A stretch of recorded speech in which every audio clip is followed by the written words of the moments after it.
Hello everyone and welcome back to another episode of It's All Well and Good with me, Abbie Nesbitt. You're joining me in bed. Don't be like that.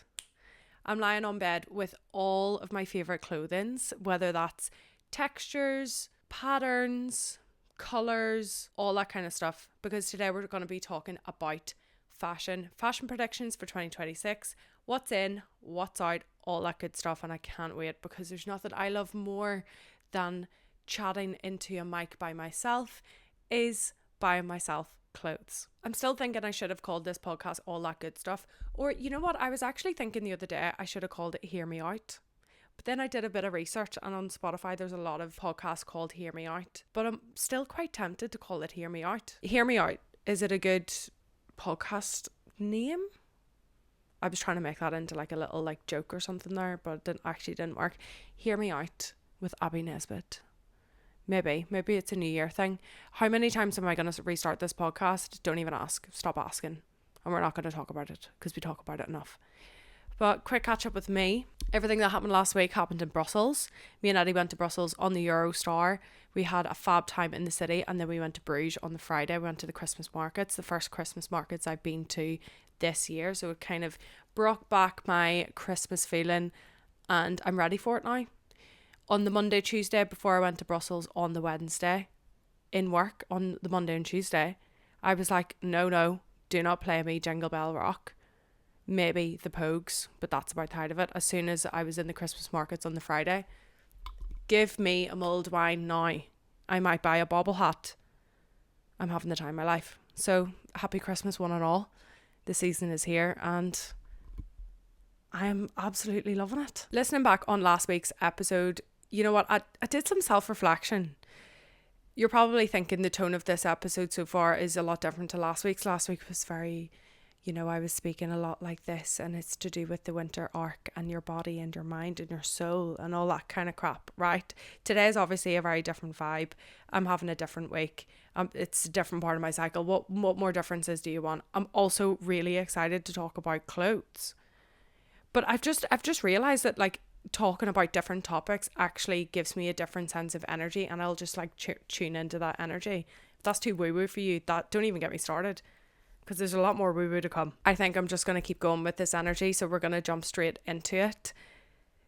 Goodbye leopard print. No, I'm only joking. Leopard print can stay, but I don't think it's going to have a huge staple in 2026 as it did in 2024 and 2025, I would say. I think, can you even see that? This is a sunglass case. And it is cow print. I think cow print is the next popular animal print. I don't want to say that it's the next leopard print. I think it will be the next popular animal print. And that is because of its chicness. The last time that we seen cow print, it was 2020. Everybody was buying stuff from Shein. People were painting their walls in like clip art colours. And cow print never looked less cow print in its life. It kind of did look like paint blotches. And that's the cow print that we last seen. But the cow print that we're seeing now is this chic, faux fur, very realistic cow print. And I think this is going to be a bigger statement in 2026. I'm seeing a lot more of it already, clearly, with my little tiny sunglass case. But I'm seeing a lot more out in the streets and out in the shops. Cow print is coming back, but it has to be real. None of that crap that we were looking at in 2020. Don't get me wrong, I completely indulged in it. Well, I didn't indulge, but every time I say the word indulge, you know what I think of? I think the perfect representation of the word indulge is to fill the bath with the thing that you're talking about and get into the bath. I didn't fill the bath with cows or cow prints. I just bought a bandeau that had black and white cow print on it, and it was one of them triangle bandeaus from Shein. Shoot me, but we've all done fast fashion. Anyway, cow print, I think it's here. I think it's here to stay. Do you know what? I just want to make a little disclosure. I keep holding my hand up because the light is so bright. It's pointing right at me I feel like I'm under interrogation. I had to put my glasses on because my head was actually getting sore trying to do the setup. Never mind doing this podcast. We're only 5 minutes in, by the way. Oh, ramble. But I would just like to preface that I am not a fashionista. I am not qualified in fashion whatsoever. And you know what? I hate when people start saying this shit like, disclosure, I'm not a health medical professional. Like, obviously you're not. You're just a girl in your bedroom. Well, I'm not a fashionista. I just like fashion. But clearly I am very qualified today as I sit here in a high neck fleece and linen pants and Brussels socks that have the little guy pain on them. Clearly so qualified. My clothing pieces don't even match. The fleece is given winter, linen trousers are given 2022 summer. We're actually on a roll. I feel like I've managed to subside my anxiety levels to do this. Yeah. Okay, so cow print. Yes or no? What do you think? Let me know. Jumping on to the next point. I've got a feeling this episode might be faster than usual because I'm speaking faster than usual. I mentioned my Brussels socks. I think socks and colourful socks are going to have more of a part to play in 2026. If not, they're already playing that part. Think brands like Damson Matter, for example, who love to play around with earthy tones, but block colour and wide collars. You know, like, what are they called? Those little shoes. What are they called? The little doll shoes. Socks with those, perfect. Love. And I think with the ballet flats being a huge thing over the past 2 years as well, the girls can't let them go. So what do you wear with them in the winter? You wear them with socks. Guilty. I have a pair. There I go again with the hand. I have a pair of black flats that are covered in silver studs, and I wore them with white socks, and I felt like Michael Jackson. Okay.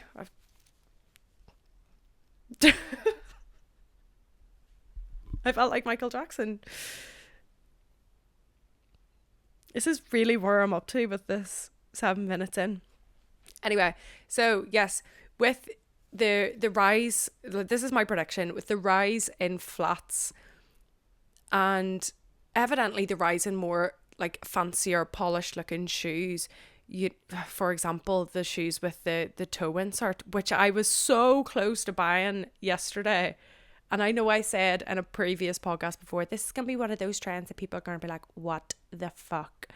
I was so close to buying one of those, just for the right fit. A pair of those tabby flats. Well, it was a knockoff, it was unvinted, but I was 15 quid, nearly had me. And they were brown as well, they were actually really nice. But yeah, with the flats and the smarter shoes, is this the death of the trainer? Or am I just not into trainers that much? That's something that I've actually had to come to terms with doing this, is when I'm doing research, am I just gravitating towards videos that are talking about things that I like through the algorithm, or am I basing my fashion trends off of what I like and what I have in my closet? Although I did predict polka dots, and I did predict that pop music would have a really, really big surgeons this year, and it happened. So, and I've also predicted the genders of like 5 babies, so you could say that I am qualified to talk about this. I'm talking a lot of shit today. Anywho, death of the trainer. I have one pair of trainers downstairs. I just don't know what to buy when it comes to trainers, and I think trainers these days have become such shit quality. Like, do you remember the days that people would buy Nike Roches and they would last them forever, and then eventually their pinky toe would pop out the corner? Trainers just don't last the same. I had a pair of New Balance 530s for 3 years, and towards the end the little toe crease, yeah, I think if you have a pair, you know what I'm about to say, it started to rip, but they lasted me so long. I've got a pair of Nike somethings. They've got a thick sole, and I feel like they are lasting me. But when I look at trainers now, I pick them up and I'm just like, oh my God, this is not £150 worth. The only shoe that I could bow down to would be a Solomon, whatever the fuck, because they're actually really nice. They kind of lean into like that. Was it a Gore-Tex trend that was like a few years ago? So I feel like that with that trend kind of like dying out, we're seeing a trend or like a resurgence of fancier shoes. No, I think I own way more fancy shoes than I do trainers. I mean, I just have one pair of trainers. I've got loads of flats, and I'm proud of that. I love my fancy shoes. Kickers as well. Kickers are like the best kind of balance between the best kind of balance between, you know, if you want a smarter shoe but you want it to still feel like a trainer, you want it to be leather and polished, but you also, or fake leather, but you also want it to be casual and maybe a bit colourful. The Kickers Kick High is actually perfect for that. I'm a big Kickers advocate. I love the brand. I love everything it stands for. And I love the roots of the brand as well. So I've actually two pair of Kickers downstairs. I've got a red pair and I've got a white pair. The red pair is leather and the white pair is vegan leather. And I love them to bits. They come up the ankle as well to keep your ankles warm. Unreal. Take a little minute to break in, but doesn't all shoes apart from trainers. And yeah, they're fantastic. And another pair of Kickers that I have are these beautiful checkered loafers that have like hair on the top. Kind of makes me feel a bit funny, but like, it's cool. It's cool, duh. But yeah, Kickers, stand by Kickers. So let's talk about another death of it when it comes to fashion. I think we're going to see the death of skinny glasses. I love a skinny glass though. I love chic, like matrix feeling sunglasses. So I think they will linger, but I think we're going to see a big kick for big sunglasses. Like, don't fucking speak to me, I'm hungover. Like, imagine me wearing, I'll actually get a pair of sunglasses and I'll wear them for the rest of the episode.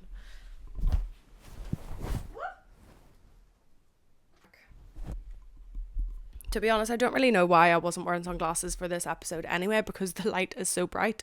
Makes more sense. Oh, that's lovely. That, I feel like I just sunbathe. Lovely. The lighting looks so nice. Yeah, I think we're going to see a massive kickback I think we're going to see the return of the big sunglasses. And with that, big handbags. We've had the skinny bag 90s bag moment.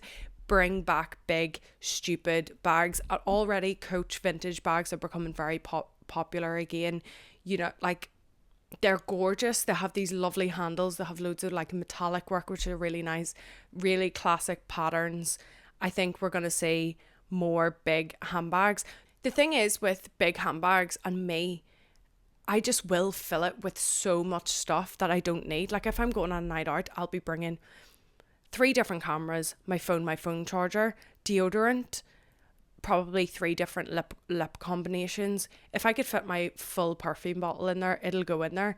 And maybe a pair of socks if I think my feet are going to get cold. Maybe a spare pair of tights in case my tights slatter. Every single possibility of what could happen on night out, if I have a big bag, will go into that bag. And then I have to suffer lugging it around with me.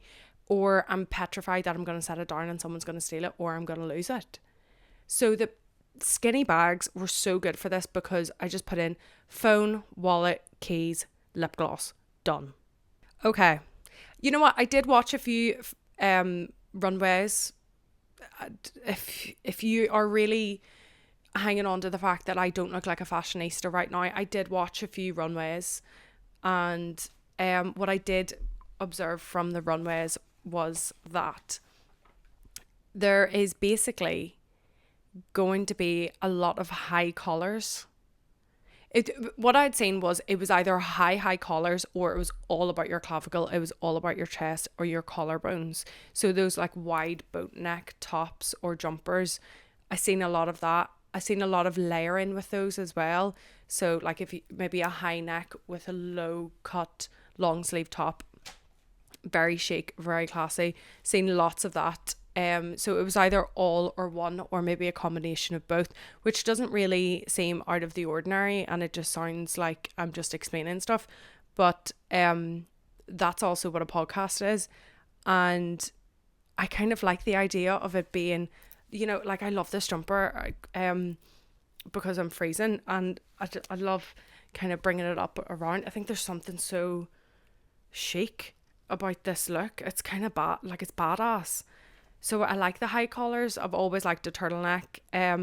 You know what I love? I love the moment I catch myself wearing a turtleneck and I have my little silver necklace popping over the top and I look like Dwayne Johnson. With the open clavicle region and the lower tops, will we start to see more cleavage? Boys, you can leave now if you hadn't before. But are we going to see more cleavage? Is that going to become trendy to have, you know, really low cut tops that are more revealing? Who knows? That actually could be a very interesting point.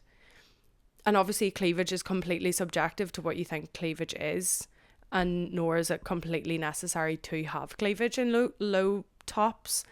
But is that going to become more of a thing? Maybe. Seen loads of scarves everywhere, whether that was on bags, around waist, around neck, around foot, around ear. I'm joking, obviously. I do like the trend of the blazer and, you know, like a little satin scarf, like a big, not a big chunky satin scarf, but like it's big enough that it would go around your waist over jeans.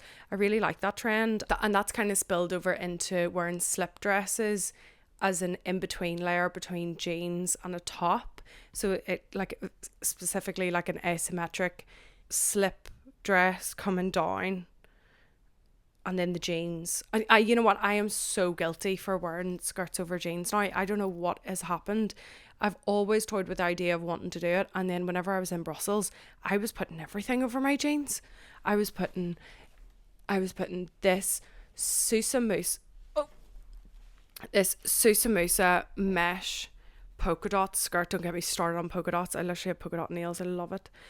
I was wearing this over jeans, dark jeans, light jeans, white jeans. She's had her moment. Another polka dot moment. Sheer dress, put that on over a top over the jeans. So pretty. Hoping to wear this as a dress at some point whenever I build the confidence and the weather provides. And I also went as far as putting this bubble skirt over a pair of slim trousers. Slim trousers, they're not skinny jeans, but I wore this over, can you still hear me? I wore this over jeans and I loved it. I loved the silhouette that it created, plus it kept me warm. It covered more of my lower back. And yeah, I'm really, really severely addicted to wearing skirts over trousers, and I'm here for it. It makes my outfit so much more interesting. It's not everyone's cup of tea, and I kind of love it even more because it's not everyone's cup of tea. It's my cup of tea. It's my bloody cup of coffee. Right. Just going back to the handbag thing, I think we're going to see more longer straps than shorter straps, and I'm kind of glad for this. We're in big coat season. I don't need a short strap. I'm not going to get my handbag over my shoulder, so I need a longer strap. Textures and materials. I pulled up this mesh. Is it mesh? Would you call that mesh? It's just like a sheer polka dot skirt from Susamusa. So sheer material is really popular at the minute. I think we're going to see a lot more of this. This beautiful lioness, it's like a chainmail top. It's so nice. It's actually quite nice and Christmassy, but it's see-through enough that you could wear a nice bra underneath and it still looks like a nice like going out party dress. I got this on Vinted. Love. Still seeing lots of crochet around. I have toyed with getting rid of this little layering top for so long, but I think it's just always nice to have something that can like break up colour and break up material as well. And trusty, this is mesh, isn't it? This is an asymmetrical top from ASOS. I got it from Vinted. And yeah, classic with a classic black bra underneath. Love. But yeah, so on materials, I think we're going to see loads of mesh and sheer, because why the hell not? We've seen loads of those blazers and mesh skirts. I think that's just going to continue into these winter months. There's something so timeless about mesh and how lace can work into that as well. It's such a feminine look. And speaking of feminine looks, we're seeing more frills, more silks, more lace trims, more ruche as well. Tights, I think tights are going to become a big thing with the sock thing as well. I think more coloured tights coming into this season. Coloured tights with the little Mary Jane shoes, that's what they're called. And flats. Perfect. It's literally the perfect combination. If you're thinking, Abbie, that was not the perfect combination, I'm surprised that you've made it 22 minutes into this podcast. Thank you. Thank you for joining me. Speaking of textures and patterns and folds and like frills and things like that, this top that I've got here, I'm going to show you and then I'll speak about it. This top is the most beautiful top I own. I got this from H&M and it reminds me of, I think, Issey Miyake, and his designer clothes are designed to not crease or fold or hug tightly. Instead, they like move with your body and they create a more interesting silhouette. That is the closest thing that I've got to Issey Miyake, and it's from H&M. But it doesn't crease. It does fold, but whenever I wear it, I feel like I'm wearing a dress, but it's a top. And it's really cute and it's really nice. It's just a little bit cold. It's tighter around my chest, but I can wear a t-shirt underneath, which I'm loving. Layering t-shirts, vest tops, everything. Little sweater vests. I just love sweater vests. They're literally the best thing ever. So we've talked about maybe saying goodbye to leopard print and more of a hello to cow print. We've talked about textures, we've talked about socks, we've talked about clavicles and bust, we've talked about scarves, we've talked about handbags and sunglasses. Let's talk about, we've got two things left. Let's talk about hats and let's talk about boots. Which one do you want to do first?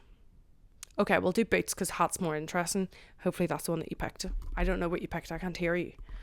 So let's talk about boots. Knee-high boots are, and forever will be, a very timeless winter boot, but I think the overall style of the boot is changing. For a long time there, we've seen very like chunky, welly, thick block, brat stall kind of knee-high boots. I think now the vintage girlies have started a new trend of, you know, wide calf, so it's not sitting snug to your calf anymore. More pointed boots, whether that's, more pointed boots, whether that's the toe or the actual heel itself. I think we're, you know, those harsh block edges, I think we might be just parking them for a while. We'll definitely come back to them at some point. You've definitely got a pair of Docs, so you'll wear them at some point. But I think the point, it's all this femininity. It's sharp, or it can be sharp and batty, or it can be soft and lacy. All these kind of mixtures of femininity are coming through in clothing, and it's really, really cool. But the one point I want to make about boots is how boots are being worn with jeans and trousers.